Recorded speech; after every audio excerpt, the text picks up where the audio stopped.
So I'm going to talk a little bit about Medicaid today. This is just going to be some introductory materials. One thing I do want you all to understand is Medicaid, it's very complex. There are a lot of rules, there are a lot of regulations that change a lot. There are also a lot of pitfalls, a lot of landmines, a lot of things that can really impact your Medicaid planning. So if you are considering doing some Medicaid planning, and I really do encourage everyone who can to do that, I strongly suggest you contact an attorney who can organize something specific to your needs. So today I'm just going to do a little overview of Medicaid. Then we're going to talk about Medicaid eligibility requirements in long-term care, by which I mean nursing homes. I know this is an aging in place session, but if we look at Medicaid through the lens of one thing, it really helps us to understand the system overall. Then we're going to talk about some protections for spouses from impoverishment, and then very briefly touch on a few trusts for people with disabilities and how to do some Medicaid planning to get some extra resources while not jeopardizing public benefits. So what's Medicaid? It's a publicly funded source of health insurance and long-term care for a wide variety of people now, particularly after the expansion following the Affordable Care Act. So this covers adults, children, people with disabilities, and pregnant women. In 2016, it covered nearly 75 million people in the United States, which is about 20% of the population. Today, a year later, that number is closer to 80 million. So it's growing. It's a very important program for a lot of people. Now, Medicaid is different from Medicare. I know a lot of people know that, but I had to do one of these presentations for a group of lawyers, and there was a lawyer in the room who did not understand the difference. So the basic way to understand it is Medicaid is a public benefit program. It's an entitlement program, but your eligibility for it is dependent on your resources. So you need to have lower income, lower resources to qualify for Medicaid. Medicare, on the other hand, as many people know, it's an entitlement program as well, but it's for people who are over the age of 65, some younger people with disabilities, and people in end-stage renal disease.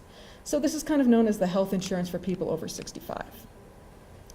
Now, Medicaid works as part of a federal and state partnership, where what the federal government is going to do, and that was just a slide of citations. Medicaid's hard enough without a bunch of citations going through, so if you want to read them, they're a pleasure. They're right there. So what the federal government does is it sets some mandatory services that every state needs to have. And it sets some mandatory eligibility categories, or groups of people that have to be covered. In addition to that, states can decide to add on additional services, and they can decide to make eligibility requirements a little less stringent. So in Colorado, some things that we've decided to do is we have a limited dental and vision benefit. We have some hospice coverage, some prescription drug coverage. Looking at this list, I don't want you to think that you can have all your dental services through Medicaid in Colorado. These are limited benefits, and when you look at some of the services that are offered, sometimes you wonder how they selected that plan. But one important thing that Colorado does that's very important to a lot of people who want to age in place are home and community-based service waivers. And these include an elderly, blind, and disabled waiver. And this is very, very important. People who qualify for a nursing home level of care, which means you have certain medical needs that would really qualify you to live in a nursing home, they can qualify for this. And what this program can do is provide non-medical transport, homemaker services, some CNA services, a lot of medical and non-medical services that can really help people live in their homes for much longer. So if you think this might apply to you, I strongly suggest you look into that benefit. So Medicaid eligibility for long-term care. All right. So I'm talking about nursing homes here for a number of reasons. First, pretty much everyone that I have met talking about long-term care would like to age in place. Unfortunately, the reality is that about 35% of people over 65 will go into a nursing home. So this is important information that we all need to understand. Second, most people are going to come into contact with Medicaid when they start having costs for long-term care. And that's because a lot of people either failed to plan for long-term care or they couldn't plan for long-term care. Do things like purchase long-term care insurance. Like I know I don't have long-term care insurance because it's very expensive. So what you're going to find out when you start purchasing these long-term care insurance programs is that they're very expensive. In this area, the average cost of a nursing home stay for 1 month is $7,700. So that's $7,700 per month. So even if you have a sizable savings, when you start needing nursing home care, you're going to run through that pretty quick. I know my grandparents, my grandmother was extremely thrifty, amazingly good with money. My grandfather was an accountant. They made a good living. When she went into a nursing home, they ran through their savings in 13 months. All right? And they planned. So Medicaid, as we said before, it's an entitlement program that's based on your income and your resources. So in Colorado, you need to have limited income. Income is anything from your Social Security checks, your pension checks. Does VA disability count towards income? I believe so. But let me check on that if you want to grab me after, because that's VA benefits I don't work with too much, and there's always some funky little stuff in there. Well, and VA has its own long-term care. Yeah, there's a whole other level there. If you read the IRS definitions of income, then it seems like it should fit, but yeah, we'll talk later. So you need to have an income that's less than about $2,200 per month to qualify for Medicaid. Now you may notice that, okay, $2,000 per month in income, and then the cost of a nursing home is about $8,000. Well, there's that gap there. So what do you do if you're in that gap? Well, there's something called a Miller Trust. And this is an income trust where basically a person will put, and this is a very simplified explanation, you'll put the extra income into that trust. It's a trust that's approved by the Department of Healthcare and Policy and Financing, which is our Medicaid agency in Colorado. And that'll allow you to qualify for Medicaid. Upon your death, Medicaid is going to be able to be the ones that can grab anything out of that account if there's anything left over. Now, in addition to income requirements, there are resource requirements. So in Colorado, you cannot have, and pretty much nationally, you cannot have resources over $2,000. That's very little. There are some exempt resources in there. In most cases, the home, although contact a Medicaid planning attorney because there can be an issue with liens. I'm not going to scare anyone with that, but it's complicated. One automobile, household goods, personal effects, which can be things like engagement rings, and irrevocable funeral and burial plans. So how do you get down to the $2,000, which is, most people do have more than $2,000 in savings, so it can be a difficult thing to do. And particularly, it's something that you want to be very, very careful to do correctly, which we mentioned earlier. So this brings us to a spend down provision in Medicaid, which I know a lot of you have heard of before. And spend down basically means divesting yourself or getting rid of your assets in a way that's acceptable to Medicaid. So again, you have to be very, very careful with this. One thing that you can't do is just give your money away. I know I've had a lot of clients where it's very tempting, where you know all of your money is going to these long-term care costs, and you have family members that really could benefit, or grandkids that could benefit from it. Well, you can't do that, because when you apply for Medicaid, the Medicaid agency is going to look back in your past 5 years and see what you did for the past 5 years with your money. And if they found that you just gave your money away, there's going to be a presumption that you did it to qualify for Medicaid. And what that can do is result in a period where you won't be eligible for Medicaid. So how long a period? Well, it really depends on how much you gave away and how much nursing home costs in your area are. So say you gave away $80,000, and the nursing home costs where you live are $8,000 a month. That could result in a 10-month period of ineligibility for Medicaid. And that could have very serious consequences. Before I took my current job, I did abuse and neglect representation. So people with severe mental illness and elderly who had been taken advantage of in some way. And we had a case where there was a man who was found to be competent by the court, and he had a neighbor who he really liked, and his neighbor wanted some money. The man was in a nursing home. He thought, okay, I have some money. I'll give it to my neighbor. My neighbor will put it into his business, and it'll be an investment for him, and it'll help him, and what am I going to do with it? Well, as soon as he gave that money away, about 3 months later, he couldn't pay the cost of his nursing home care. And there are some protections in there for people who are the victim of fraudulent transactions. So this may not apply to everyone. But in this particular case, he just had a period where he was ineligible for Medicaid. And the neighbor disappeared. We couldn't find him to see if he'd give back the money. So be very wary of that. And it's not just giving things away. So don't try to sell your house for Right. my kid's going to buy it for me to get around the Medicaid routes. It has to be for fair market value. You can't say, oh, I sold my house for $5,000. That's not how it works. Yeah. So it's gifting, but then it's if you sell something for less than fair market value, that's considered a gift as well. Sorry. Yeah. Oh, no.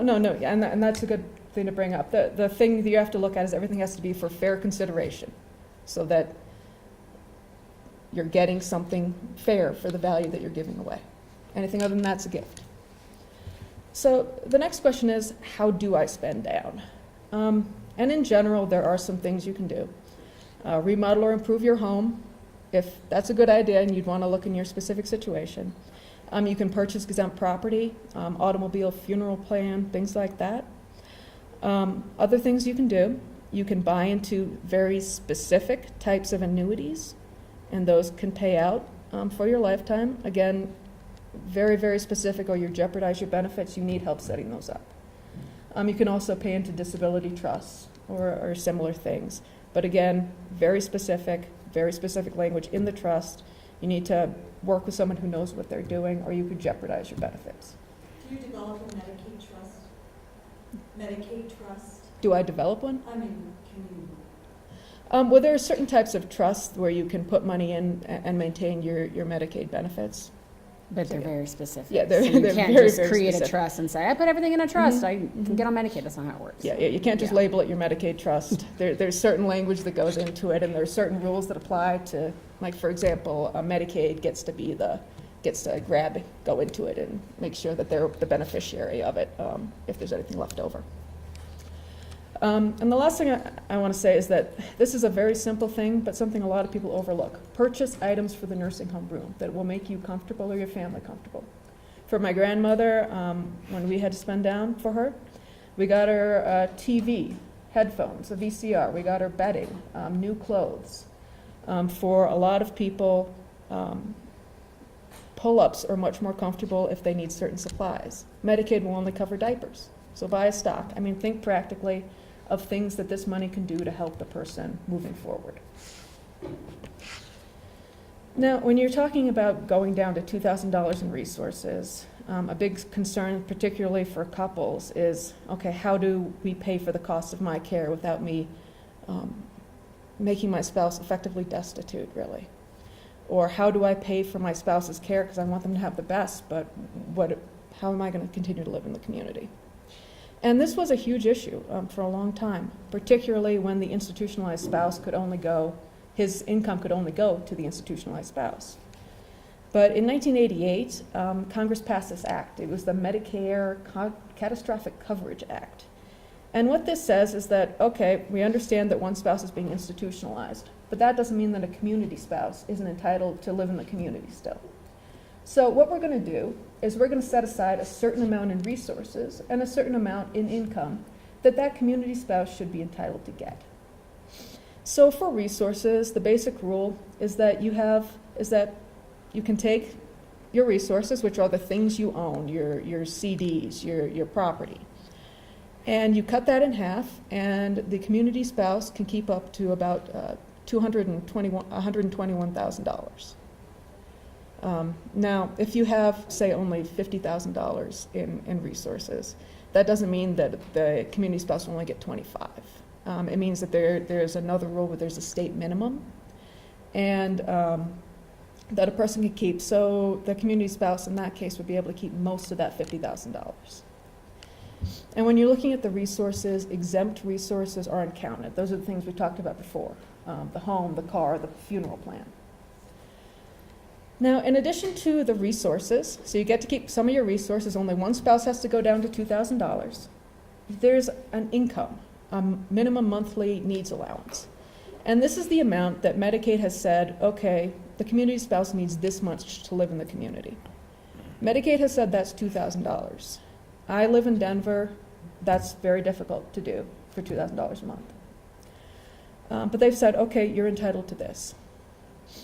Now, when we're talking about the income rules, we're talking about the spouse's income. So whose income does each check belong to? Well, it really depends on the name of the check. So if my name is on the check, that's my income. If my husband's name is on the check, it's his income. If both of our names are on the check, we each get half. Now, when you're looking at the income rules, what this also does not mean is that just because you have a spouse who now needs to be institutionalized and go on Medicaid, that doesn't mean you get a check. This is all dependent on your income. So you get to keep $2,000 a month if your income allows it. Now, in addition to the basic $2,000 a month, if you have excess shelter costs, is what they're called, which are housing costs, your mortgage, your utilities, over a certain amount, you can add in a little bit more money. If you're also taking care of a dependent relative, you can add in a little bit more. And together that can bring you up to about $3,000. So what you're going to do is you're going to look at how much the community spouse should get, that $2,000 or $3,000 amount, and then look at their income, that community spouse's income. Now, if the community spouse's income doesn't reach that level of $2,000 or $3,000, then they can get some of the income from the institutionalized spouse. So this stuff's a little bit complicated, and kind of where law meets math is not really the best place to be. But just like an example I had in law school, it's very simple. We had a couple. She was in her late 70s, he was in his 80s. He was going into a nursing home with pretty advanced dementia, so he wasn't going to be leaving in all likelihood. And they had a pretty traditional relationship. They married in their 20s. She stayed home with the kids, and he worked. So in retirement, what happened is that he had a much larger income than she did.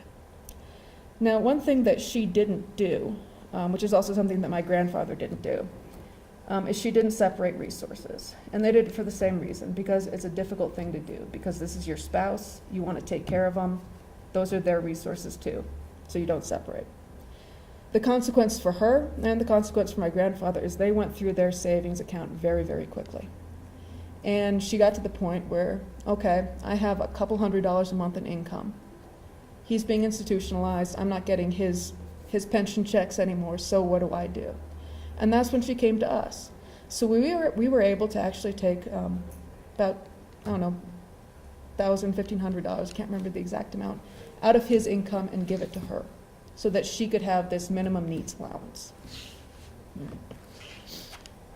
I'm not going over this. I know this is a little bit complicated, so I just provided an example in your materials if you want to just see how this works in a little bit more detail. All right. So the final thing we're going to talk about very, very quickly is trust for people with disabilities. So again, I think that we've been pretty clear. Trusts are complicated. They need to be very specifically drafted. They need to be specific types of trusts. So you need to contact an attorney to do this, or else you could lose your benefits. But for people with disabilities, they're really the same option. A good option is a supplemental or a special needs trust. And this is a type of trust that is intended to supplement a person's income while maintaining public benefits. So the supplement part of that is important. These aren't trusts that should be used for your basic needs. These aren't trusts that should be used for housing costs, for example. In fact, you can't use them for housing costs. But for those other types of needs, those education expenses, non-medical transport expenses, things that a person with a disability would need to live in the community. And to be clear about a disability, about 1/3 of people over 65 have something that would qualify as a disability. About 2/3 of people over 85 have something that would qualify as a disability.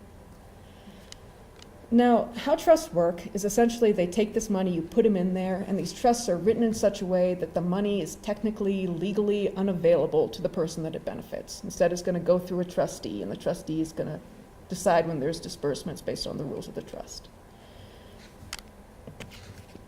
Now, another option for people with disabilities is something called an ABLE account, Achieving a Better Life Experience account.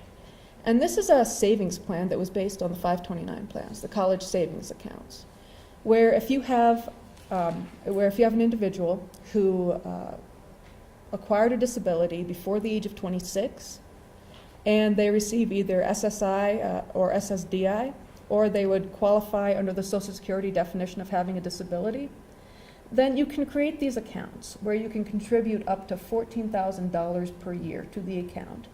And they can be used for qualified disability expenditures. And this can really be anything. And a great thing about this is it includes housing. So you can use it for your transportation, your education expenses, but also for things like your utilities, your rent, even purchasing. So they offer a lot more flexibility if you have the ability to do this. Now, one thing that you should be aware of is that in Colorado, if the lifetime of the account, the amount in it cannot exceed $400,000. If it does, that could jeopardize your public benefits. If the balance goes over $100,000, then that will freeze your Social Security, your SSI benefits. So be very careful about that. And I think we are at time, so I'm going to end it there. Sorry, that was very quick. If you have any questions, I'm here and be happy to answer them.